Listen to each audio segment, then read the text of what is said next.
I'm Megan Skidmore. For 2.5 years, I have been talking about evolving faith journeys. I started to tire of the heaviness of this focus. I had the clear message come through. It is time for Beyond the Shadow of Doubt podcast to evolve into Living Beyond the Shadow of Doubt podcast. With the same vulnerability and unapologetic authenticity, I will be focusing on the joy in this journey, the life and the living that comes on the other side of maybe, on the other side of what's possible. I want to talk about claiming spiritual sovereignty and becoming your own captain of your vessel. Let's celebrate releasing what no longer aligns for you and connecting with your higher power and honor expanding your energy field to make room for all things new.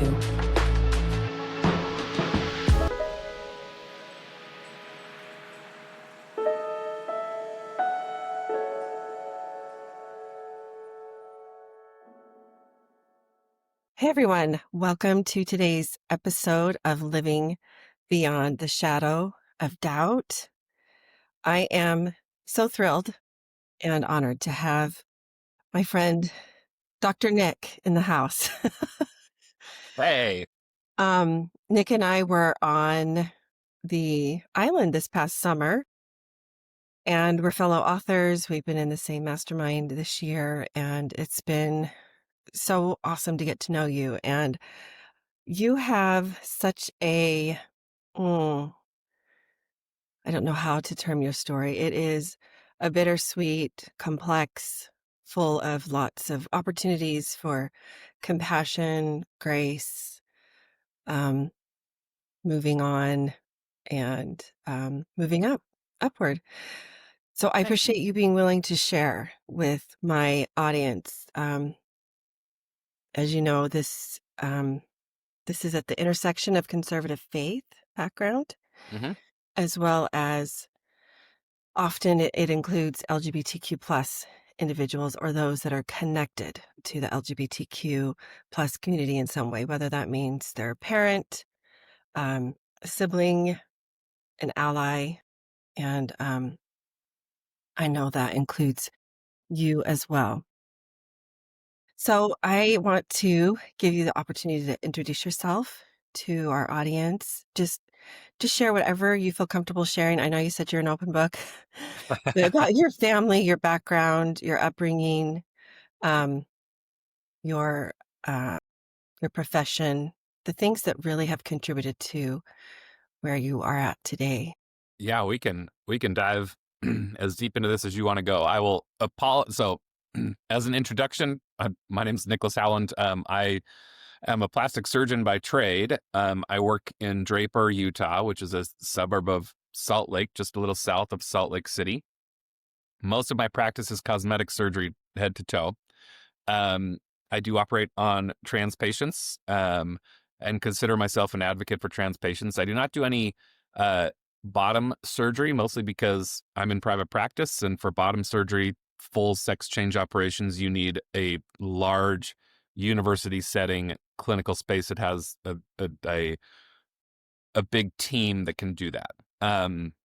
So the surgeries that I focus on within the trans community are typically top surgeries, whether we're going male to female, female to male, and then a lot of facial work, whether that's hair transplants, facial feminization, jaw restructuring. I will apologize to your audience. I actually just had my own surgery a week ago. They went in, and this is actually something I do for my trans patients from time to time. And we go in through the mouth, we make an incision, and then they cut the chin bone in half and then pull it forward and then put a plate on to give me a little bit more of a more masculine jawline. My chin was kind of angled. I had no chin. I looked like a Bob's Burgers character for years. And it's the one thing that always I didn't really like. And if I could change, I would. And so I did. And here we are. So if I'm talking a little funny, if like my lower lip is not moving, that is why. You look great. You look just fine. Thank you. So for me, what I will say, people often, it's hard to summarize what is your story in a nutshell. Yeah, 60 Minutes doesn't really No, it doesn't cut it, But and it no, also like it's ongoing, right? We're for constantly sure. changing and we're constantly evolving. I am, my book that I wrote while you and I were on the island together is very much a memoir, and so it encompasses my story. I grew up very LDS. I was born to an LDS family or Mormon family here in Salt Lake City. Um, my parents divorced when I was 16 years old. Um, but that was like the biggest trauma in my life that I could have imagined was my parents Hmm. divorcing. Um, Ended up serving an LDS mission for 2 years. And when I came back from that mission, I met a girl and was dating a girl and we wanted to get married. But we were breaking the law of chastity and sleeping with each other before marriage when we weren't supposed to. Naughty us. And I got excommunicated. And so before we got married, we said, hey, we're going to do this the right way. And so I went in and kind of confessed all my own things. And they said, hey, you've served a mission. You've taken temple covenants out. Like, we're going to hold you to a higher standard than somebody who hasn't done those things. And so we feel like the best choice is to excommunicate you at this time. And at the time, I very much believed in the church. I was a very strong advocate for the church, and it was everything. So for me, this was the worst thing that could have happened in my life. Being told that my eternal blessings were being taken away was awful. And the first thing I did is I went straight to Deseret Book. So Deseret Book is a Mormon-owned bookstore. Um, and there are several of them here in Salt Lake City. You might have to drive away if you're in Texas Yeah, or somewhere else. well, But there's some that are doing business under a different name. interesting. Okay. I think they're Um, connected though. and so I went there and I thought, there's got to be something. There's got to be a book or something, some guidebook, somebody who's been through this to tell me how to get back into the church. And there was nothing. And I had this moment in the bookstore where I was like, oh my gosh, this is what God wants me to do. I'm supposed to write a book on my own experience on coming back from excommunication and getting back in and all of my Did you know? feelings. Oh my gosh. And so I literally thought that was my calling in life. And I started all of the Didn't steps. know that. I even have notes on this first book years ago that I took as I was kind of coming back into it, Wow. because they don't just rebaptize you. You have to go through a significant period of um, slowly coming back into the church and slowly reprofessing your faith and your belief and your willingness to follow the commandments and the covenants and all of that. Um, when I when I finally got rebaptized, it was almost a year after we got married. Maybe it might have been 2 years after we got married. It was a long process. And I have a letter still. The letter is like, hey, you've been rebaptized. You're a member of the church once again. And your You blessings have still been have that? restored. Uh-huh. Yeah, I have that. Yeah, I have that letter. And said you can reapply for temple covenants in 1 year. So you get rebaptized and then you still have to wait at least a year for reapplication for temple covenants. I Hmm. think it's still the same time frame. But we did that, and my daughter Isabel was born right before that year mark hit, and so we got sealed as a family together in March of 2003. Wait, March of 2004. Wait, sorry. I'm getting my dates confused here, Megan. That's We fine. got sealed in March of 2007. So we actually got married in 2004. Okay. Um, And it was funny because I include this story in the book mostly because it's kind of funny and sad and all the things at the same time. We When we were getting sealed, Hillary and I, that's my ex-wife, we were kneeling across from each other on the altar. We're all in our temple clothes, and everybody around us is in their temple clothes, and they wheel Isabel in, and she is weeks old. And she's got this beautiful like onesie dress that her mom has picked out for her, and they wheel her in like a pioneer era pram into the sealing room. Oh, And I've they never been to one of those, so yeah, I didn't know that. it's very interesting, right? You're in a sealing room with an altar, and everybody is in temple gear. Um and so and everybody's sitting in chairs that kind of circle the room. Um and the sealer is there with you and your spouse. And so it's not often to have kids, but when they have families sealed, they'll bring the kids in and they're part of it. It's pretty special. And it was very special to us. And so they wheel her in this pram and they pull her out and put her on the altar in between Hillary and I. And she immediately projectile vomits all over Okay, did not everything, see that coming. all over everything, over her dress, her mom, sealer, the altar, everything. And it's kind of funny because people are laughing, but people are also sort of like, is this a sign? Is this, should we be reading deeper into this? Gosh. And so then the fact that, 7, 8 years later, we were separated and going through a divorce, and I was getting excommunicated a second time. Hilarious. It's sad. It's all of those things at So I once. just have to pause you just for a minute. I appreciate your story so much, and I am having this visceral reaction, even though I've heard you share it with me before. I hate is a really strong word, but that is how I feel about the word excommunicated. Not really understanding that word in my youth, or I'll just say previous years, the way that I do now. This is hard to hear, and you're going to shake things up by sharing this story, and that's a good thing. I'm saying this out loud because I think that's a good thing. Hope so. I think one of the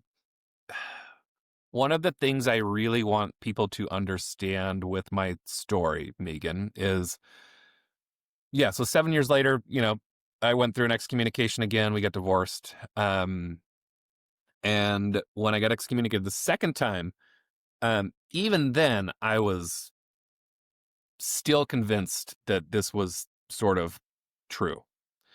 I still went back to church the following Sunday. And so at that point, my wife and I had separated. She had moved with the two kids from Texas back to Utah. I had 2 years of a residency training program left. And so I had to stay in Texas. And, I went through this excommunication process a second time, and I went back to church. And I'm alone. And I sat down next to a family that we had been friends with for years. And I looked at them and I smiled, and the husband and wife kind of whispered something to each other, and they got up and got their kids and they moved to another pew. And I knew I wasn't welcome. And I waited. I would think I waited for the song to be done because, God forbid I'm disrespectful. And I walked out to my car and I think I cried in my car for a solid hour. I'm so sorry. No, it's okay. I'm getting to a major point that I want to emphasize. I cried for an hour and I got really angry. And I cursed the family, and I cursed my ex-wife, and I cursed God. Right? Everybody but me who had put myself in this situation in the first place. And I stayed in that anger for a long, long time. About 7 years. Mm-hmm. Not really believing in God, not really believing in a higher power, and just feeling abandoned and feeling alone. And the anger for a long time helped, right? It like I could at least hold on to that and not have to face this singular aloneness that had been thrust upon me from excommunication, from divorce, from all of the things. Hmm. And so it served me for a while. But the major point that I want to make on the podcast with my book is, at the end of the day, those excommunications were the best thing that could have ever happened to me. They were the right thing. And I would not be this version of me today that has grown and has healed and has become who I am, were it not for those like kicks in the teeth and the excommunications. Like, as bad as they were, as horrible as they can be, as harmful as they can be to some people, for me, I'm like, thanks God, I guess. Like, just, and so I'm very, very moved past like the anger around it, because it it served me for a while, but God, it feels so much better to just look back and say, man, I'm really grateful for those things because they shaped who I am. And Mm-hmm. so at the end of the day, like, it doesn't matter what my belief is in God, he or she or they or whatever God is got it right. Mm-hmm. And this was what was supposed to happen. Every first Friday of the month, I offer a free coaching hour. Anyone is welcome to join, and you may leave your camera off and change your name if you would like to remain anonymous. This is an opportunity to get introduced to my style of holistic coaching and gain real skills, insight relevant to you, and fresh perspective on life circumstances. For those attending, there will be opportunities for a complimentary one-off energy alignment session. Register at the link in the show notes. Yeah, we've had this conversation. I remember having it on the island with you, when God, this idea of a supreme creator, a divine being, spirit, source, is connected to a religion, that I believe is dangerous if we're not able to separate. And for a long time, I didn't see that until I did. And it was having a queer kiddo that really forced me to sit back and realize there were ways that I could find God outside of the walls of a building, which I had experienced prior to that. But this was putting me in new shoes, in a new situation. And I'm not saying that people should or should not be a part of a religion. I just learned that for me, it aligned and resonated to know that I could connect with that higher power wherever, and that it didn't need to be tied to a religion, because it affected, the way, I'll just say this broadly, it affects the way our queer siblings and loved ones and friends um, feel about that relationship with the divine. Yeah. I think that's, um, uh, when you can, find beauty in, um, really any way that people connect with God, I think that you can really heal from your own struggles with how you connect with God. Does that make sense? So Absolutely. Yes. for for me, I have, I'm no longer part of any religion. I would consider myself agnostic. I a long time thought I was atheist. Mhm, Um, mhm. but I have two kids who are exploring spirituality and trying to figure out how they connect to God. And both of my children are being raised here in Utah, which is a very LDS predominant, LDS dominated culture. And so that's what they have the most exposure to. Most of their friends are LDS. And so both of my children, independent of each other, have come to me and said, hey, look, my daughter said, what if I marry a Mormon kid in the temple? And my son said, what if I choose to go on a mission? And my response to them is, number one, I will always tell you what I believe. Hmm. That's just me as your dad. I'm going to tell you what my own thoughts are. But number two, I very strongly believe that their choice in how they connect with God is one of the most individual gifts that they have that has nothing to do with me. And so if they come to me and say, "Hey Dad, I've read this thing, this Book of Mormon thing, and I really believe it," I would say, "Awesome. Love that for you." If my daughter was like, "Hey, I really like this Wiccan stuff," I'm like, "Okay, are you being a good person? Treating people well?" Yes? Cool. But I think the way we get so caught up in how people connect to God that we miss the whole point. It shouldn't matter. Everybody should be able to connect to God in the way that they choose to. Um, and I think we're seeing firsthand the dangers of trying to force people how to connect to God. And I think I'm not trying to make this political at all, but I think we are seeing a blurring of the separation between church and state, which I feels a lot like telling people how they have to connect with God. And when that happens, I think violence is a very common reaction. yeah, I I agree with you. Yeah. This podcast interview is taking place just days literally after. Um, it's common, it's in the news, it's common knowledge. The LDS Church filed a amicus curiae brief. I probably butchered that. In 2 Supreme Court cases. Mhm. And part of this brief is evaluating whether transgender status should be qualified or classified as a quote quasi-suspect class, requiring transgender protections for gender. And they're asserting in the brief that this is an imposition of religious freedom. And that's all I'm going to say about it. Um, yeah, there's no Jesus in that. I agree.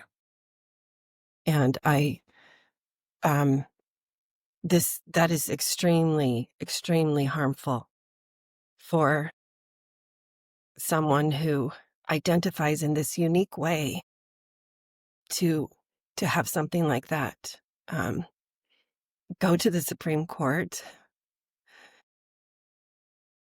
That's when, yeah, that's when religion is doing the opposite of what they're purporting to do, which is bring souls unto Christ, unto God, unto the divine being, however you term it. And I acknowledge there's lots of ways that people will address that. And I don't want to focus on that That's because okay.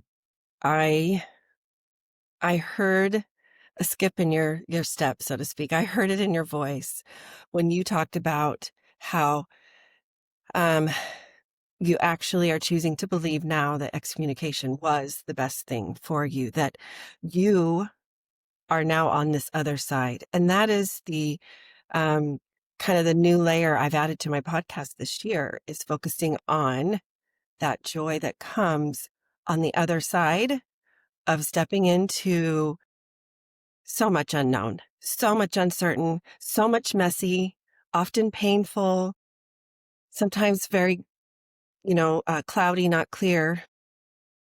But there's a lot of living to be had on that other side.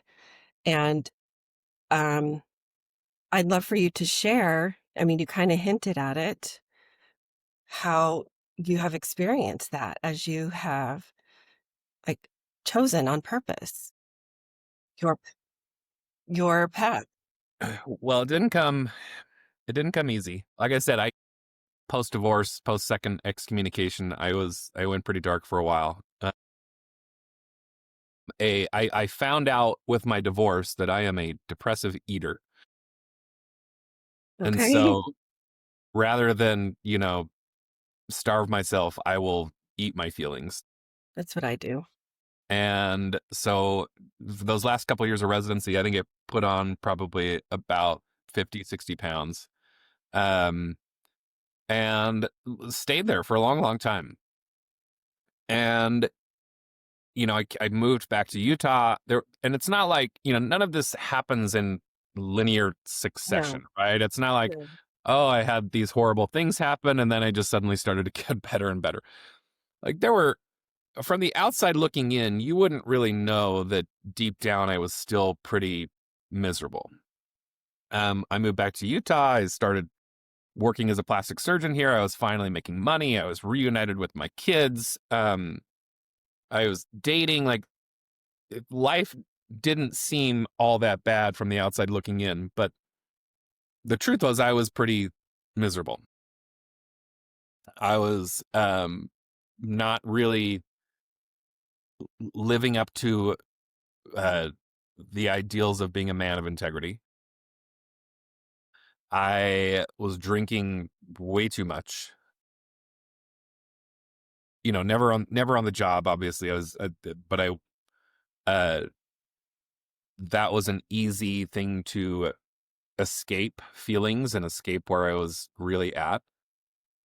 I just wasn't happy. And I would, post divorce, I developed this pattern where, any girl I was dating, I would make sure that I always had at least 3 or 4 like lines in the water or other options Okay. because I didn't ever want to go back through the pain that divorce had been and that feeling of being alone. And it's a shitty defense mechanism and it's a shitty way to treat people. But in retrospect, I can look back at it and say, okay, I understand. Like I get it. It doesn't justify it. It doesn't excuse it. They're people that I hurt with my actions. But I understand why I was there. And around my 40th birthday, I had a kind of an eye-opening weekend trip. Like I had been living with this girl for 3 years. We were engaged. And I knew I was kind of not super happy, but I was not going to rock the boat. I was not going to put my kids through another breakup with another person. I didn't want to hurt her. I didn't want to hurt her kids. And so I was just, okay, this is life. Like, I'm not going to, Isn't it interesting how we do that? oh yeah, I consciously sat with myself and said, I am miserable. I don't care. I will just live like this. And the thing that surprised me and still surprises me is I didn't think that anybody else could see it. And so we went on this big trip to Napa with a bunch of couple friends of ours. And that entire weekend, like we were fighting. Like that was just our MO. We were the Okay. awful couple to go out with that is fighting the whole time. And you're like, oh my God, why are we hanging out with these people? They're just fighting the whole time. And the theme of the trip, though, was interesting. Like most people on that trip, not most, like every couple on that trip independently, like would pull me aside at some point by myself. It started with my sister and it just said, hey, you don't seem like you, buddy. Like you don't seem happy. You seem very, you're drinking a lot. Your weight's going up. You just don't seem real happy. And all of them on that trip were like, hey, you don't have to marry this person. Like maybe pump the brakes. Maybe let's check in with you and see where you're at beforehand. And I knew I was unhappy, but it shocked me that other people could see it as well. Mm-hmm. And so within a week of that trip, we were broken up. And it was not easy. This was like a rock bottom moment for me. Okay. That breakup kind of just forced me to look at all of the things I had been ignoring for so long. And I was like on my way to a hotel, um, suicide plan in place, and Nick. I was Great. ready to check out. And I remember I called a buddy, it was like subconsciously, and just said, "Hey, so and so and I broke up, and I'm gonna let her stay at our house for a little while till she finds a place, but I'll probably need something month to month. Do you have anything?" And he said, "Well, absolutely. Like, but where are you going tonight?" I said, "Oh, I'll be fine by myself. I'm gonna stay in a hotel for a couple days." And he said, "That's not happening. You're gonna What? come down to my house. We're gonna go to dinner. Our buddy Ben is in town, and we're gonna hang out, the three of us, tonight." And in those 30 seconds, he saved my life. And you know, we went, we had this great night. I got two buddies who just really like poured into me and loved me, and spent the night just laughing, crying with me. And both of them were just, they said something that really hit. They said, "Dude, like, this is what we see. Why don't you see it?" And they're talking about me. And my buddy Ben, I remember him telling me something that has always stuck with me. He said, "Oh, can I say the F word on this podcast?" Okay. He said, "You can't fuck this up." And I looked at him, I'm like, Yeah. I've kind of fucked this whole thing up, dude. I don't know what you're talking about." And he says, "Nick, I am not talking about your relationships, your family, your kids, anything. I am talking about you. At the end of the day, you can't fuck you up. Like, you are worthy of unconditional love always. You don't have to do anything to be worthy of it. You don't have to accomplish anything or earn anything. It is there. You got to find it. You got to remember it, but it is there and you can't fuck it up." Such great And points. so the night was great. But the next day I still went back to that hotel. And all of those same thoughts and feelings were still there. And I had to sit in front of a mirror and I had to look and say, okay, like, what do these guys see? And what do I want? I can go down this path, which is, I will not survive this path.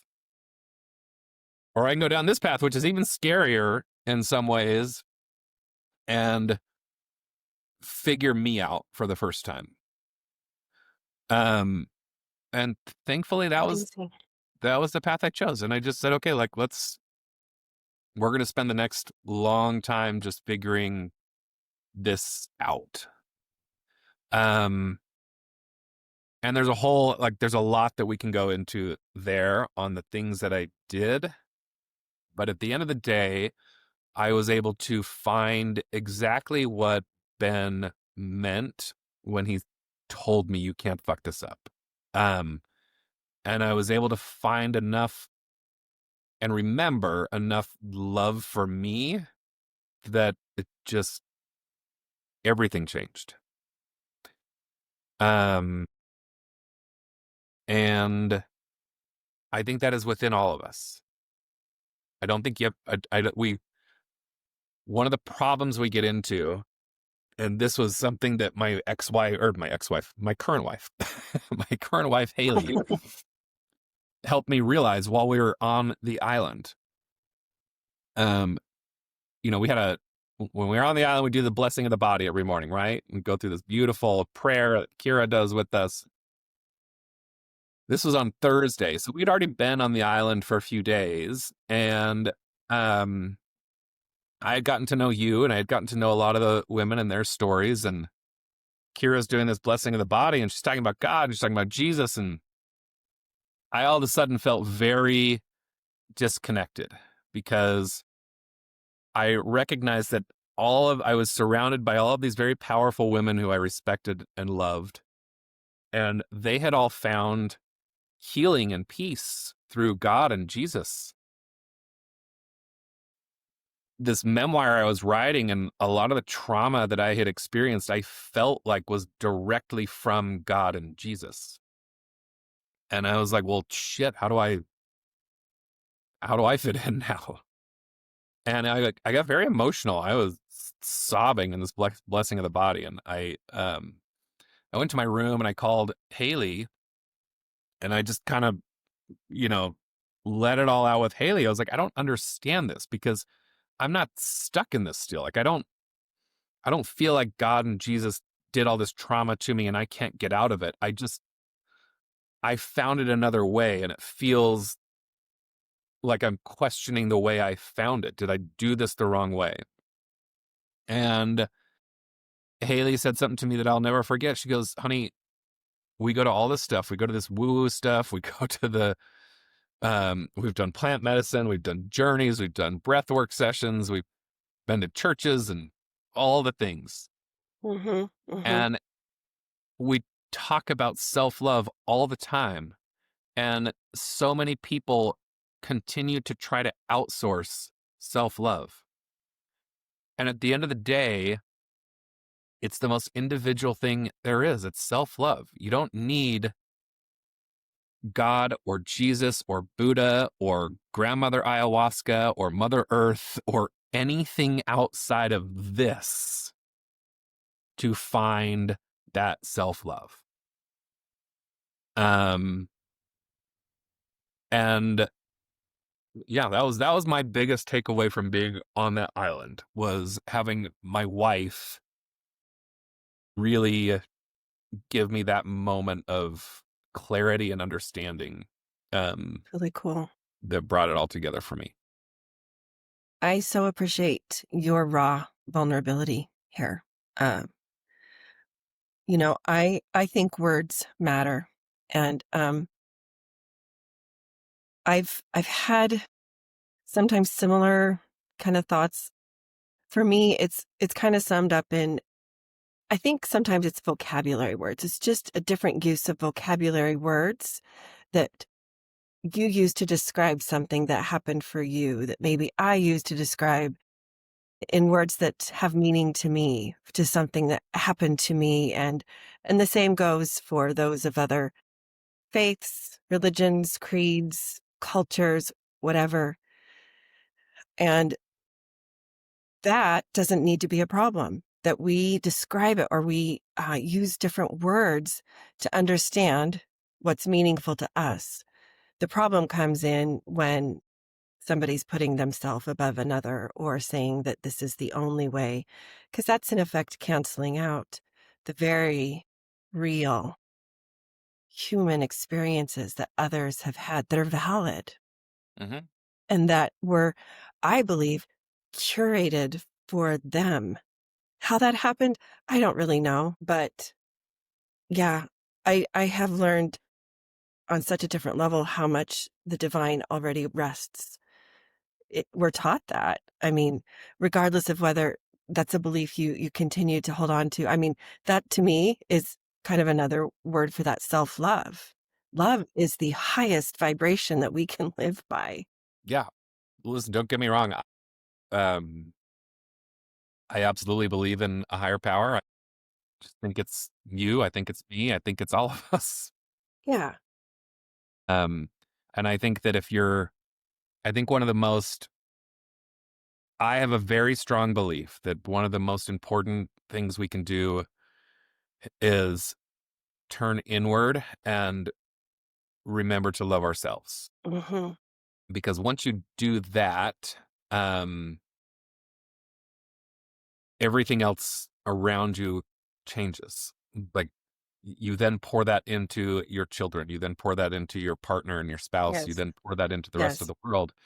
And um, it's really the ultimate cheat code. I told a buddy this on a podcast the other week where I just said, we spend all of our life chasing after external validation because it feels good and our brains are wired for that. We get a like on a comment or Yes. somebody shares Yes. our post and that gives us a little hit of dopamine and it feels good. And we're getting external validation from the world around us. I'm like, all right, I'm doing something. But the most valuable thing in this world is internal validation. And it is so hard to achieve because it doesn't give us that same feedback loop of dopamine hits. It's not instant. No, but there is a power and a peace to being able to just sit with yourself and know I'm good. Me and all this other shit going on around me can't faze me because this internal validation that I have makes everything just fine. Nick, I needed your sermon today. Anytime, girl. You got it. Yeah.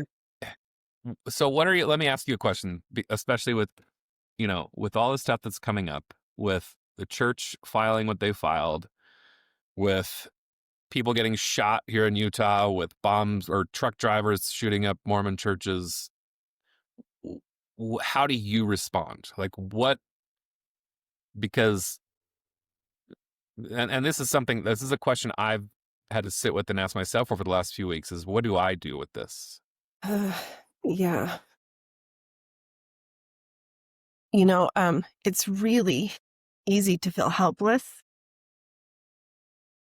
when things like that seem to be happening on such a grand scale. Unfortunately, I think what contributes to that feeling is that's what gets the headlines, right? That's what gets the most coverage and is the most heard about. Going back to those dopamine hits. That's what the reporters or the news anchors or whatever, they know that's what sells. Honestly, the thing I often come back to is not underestimating that power of one, starting first with myself. And it's just the little things. Like, that's why I keep doing things like this podcast. These are really hard conversations to have. Mm-hmm. Some more than others. And releasing my book. I just literally, before we got on, I opened up my... Oh, stop it. Yes. This is my, what do you call it? Proof copy. Yeah. And I just about had a heart attack. That is awesome. Congratulations. When I saw that. Thank you. And I'm like, no, I'm doing this. And I think the same's going to happen for you when your book releases. My hope is that these voices are the ones that get amplified. The voices of, we're regular people, but we're the ones going first. Yeah, at the end of the day, you can be upset and you can hurt and you can cry and be sad and go through all of those emotions. And that's fine. You can have those emotions. The number one thing that we can all control is the way in which we react.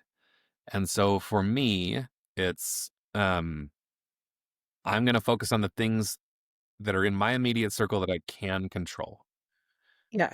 I'm not going to be able to change the way the LDS Church looks at trans people tomorrow.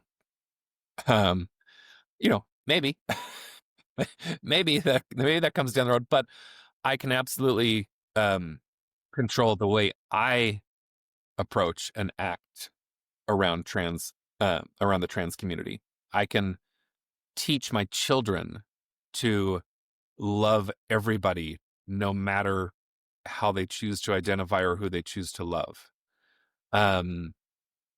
And those are the things that I can control immediately.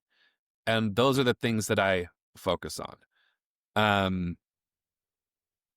And that's the most important thing, in my opinion. I wasn't planning on saying this out loud, but I don't know. I'm able to, I feel a very safe space here with you. But, I've already been vocal on this podcast about how I have, like, on purpose, chosen to step back from my participation in the LDS Church. But when I saw that news release the other day, I could just feel it in my soul. It just contradicts who I am, my integrity. Like, how can I allow my name even to be associated with wordage, with a legal document that is tied to this faith that I understood to be something completely different than what it is now, or at least that what we're being shown.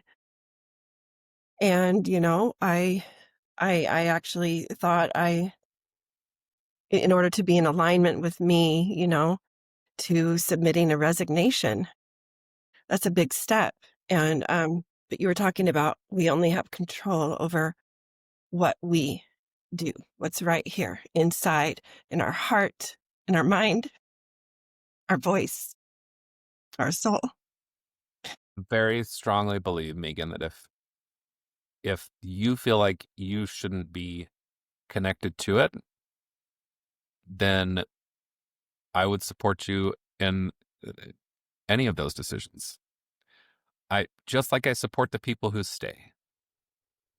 I can And that's what we need more of. Yeah.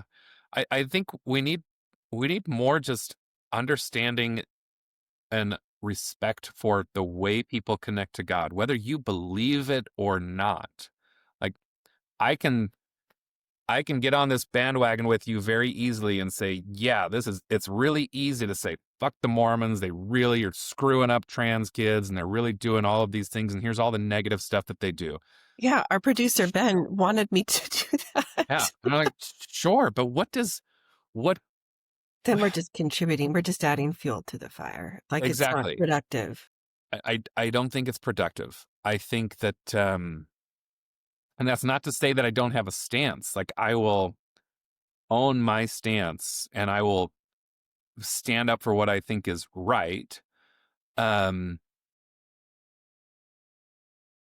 this is why you get, in my opinion, people who, you have both sides that argue. Well, you have people who are in the church arguing, well, if you're out of the church, just leave it alone.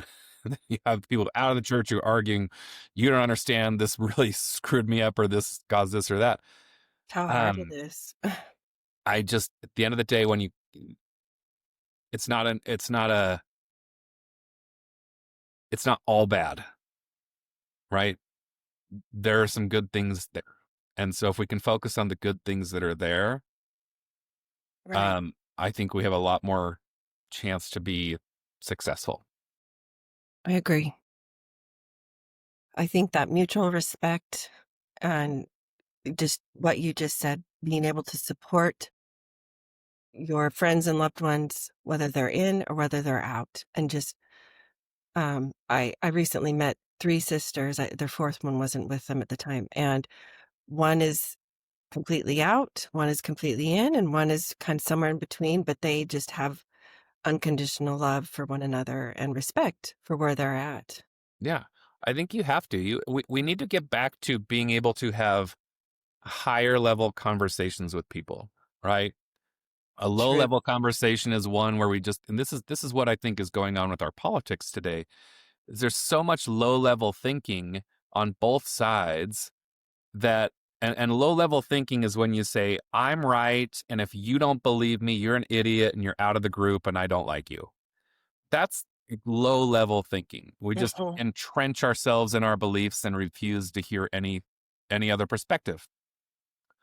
Higher level thinking says, hey, I disagree with you on this. For example, I don't believe that marriage is strictly between a man and a woman. I don't believe that. I don't believe that that's God's creed. Um, but I respect those who do. I understand that that is part of their faith, and they very strongly believe that marriage should be between a man and a woman. And I say, great. I disagree very strongly, but I'm not going to call you names. I'm not going to criticize your faith. I'm not going to drop in respect for you. I will love you where you are. This is just one of those things where we say, okay, we don't agree on this particular thing. Where can we find common ground? Well said. Anyway. Yeah. Yeah. And that's necessary because often those of us who find ourselves in this place, we never ever saw ourselves. Like we still have family members that are connected and fully participating, and it's a big part of their life, just like it was once yours, and that's the healthy way, the higher way to move forward. So yeah, I agree. Totally agree. Well, I know that the OR calls soon. We're just getting there. one last question I ask all of my guests, and that's reflecting back off of my title of my podcast. And that is, what does living beyond the shadow of doubt mean to you? For me, it is, and I will take this back to my spiel, which is self-love. I think that one of the most nefarious pieces of doubt we can have in our own lives is doubting ourselves. And so living beyond the shadow of doubt for me means living exactly who I know I am. And the more I do that, the more it just reinforces that belief, and that knowledge. Beautiful. And so for me, it's being true to your, like Shakespeare had it right. Above all, to thine own self be true. Yeah, he did. Yeah, he really did. Awesome. I love that so much. I'm just going to throw out some 1 to 2 word questions I'm going to throw out a few questions looking for 1 to 2 word answers, just for our listeners to get to know you. Tell us your favorite book or a favorite book. Either Catch-22 or David Mitchell's Black Swan Green. Okay. Are you an introvert or an extrovert? Give me some time. At the outset, introverted, but you give me a week on an island and I'll be the loudest guy there. That's awesome. That's so good. Who's your favorite artist? Ooh, Matisse. Henri Matisse. Very It's a good. beautiful painting that hangs in the Hermitage in St. Petersburg, Russia. And it's, you'll recognize it when you see it, but it's a bunch of red, I won't say men, but they're like obviously humanoid figures kind of circling hands, dancing on top of the world. It's a beautiful painting. I've been there. I'll have to go back and look through our pictures. Maybe I've seen it and forgotten. You might have. Probably. Are you a night owl or a morning lark? Morning lark for sure. Haley hates it. I am like the happiest guy in the world in the morning. I wake up and I'm like, oh shit, we're doing this again. Let's go. It's fun. And Haley's like, please don't talk to me for a little bit. Okay, who's your celebrity crush? Maybe you don't have one. Justin Timberlake. Awesome. Okay. Do you do still or carbonated water, diet soda, or some other fun beverage? Still water. I am kind of a snob about my water, but still water. You could be a snob. Finally, the furthest place that you've traveled. The furthest. Probably Bali was the furthest. Haley and I went there for our honeymoon last year. I interviewed Haley last week. Yeah, that's what she said too. Right. Oh my goodness, Nick, you're such a good soul. Thank you so much for taking time out of your busy schedule for being here. Absolutely. I love you, Megan. Thank you for having me. You. Thank you for everything. And we'll leave a link. Your book is in the editing process. Yes, we forgot to name the title of it out loud. So the book is called The Atheist's Prayer. That is the title. We are currently in first round of editing. I thought we'd be published and ready to go in November, but it sounds like they're going to publish around the time that the TV show comes out. So Okay. January is what they're telling us right now. Okay. Fingers crossed. Awesome. I'm excited for that. We all have amazing books. And Can't wait. yeah, mine's close to editing stage. Yeah, we're not Yay. all in the same place. My book number 2, that is. So. Yeah. Thank you again. So appreciate you. I appreciate you, Megan. Thank you so much. Okay. Ciao. Thanks. Bye. Writer, teacher, author, Mormon scholar, and founder of Dialogue Journal, Eugene England said, "My faith encourages my curiosity and awe. It thrusts me out into relationship with all creation and encourages me to enter into dialogue." As a proud member of the Dialogue Podcast Network, my hope is that Living Beyond the Shadow of Doubt podcast is an extension of that vision.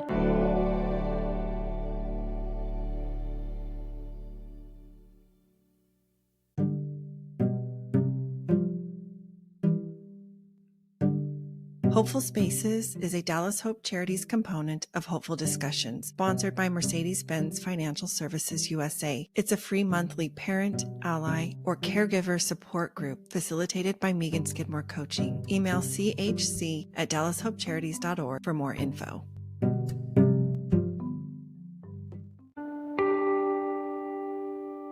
Writer, teacher, author, Mormon scholar, and founder of Dialogue Journal, Eugene England said, "My faith encourages my curiosity and awe. It thrusts me out into relationship with all creation and encourages me to enter into dialogue." As a proud member of the Dialogue Podcast Network, my hope is that Living Beyond the Shadow of Doubt podcast is an extension of that vision.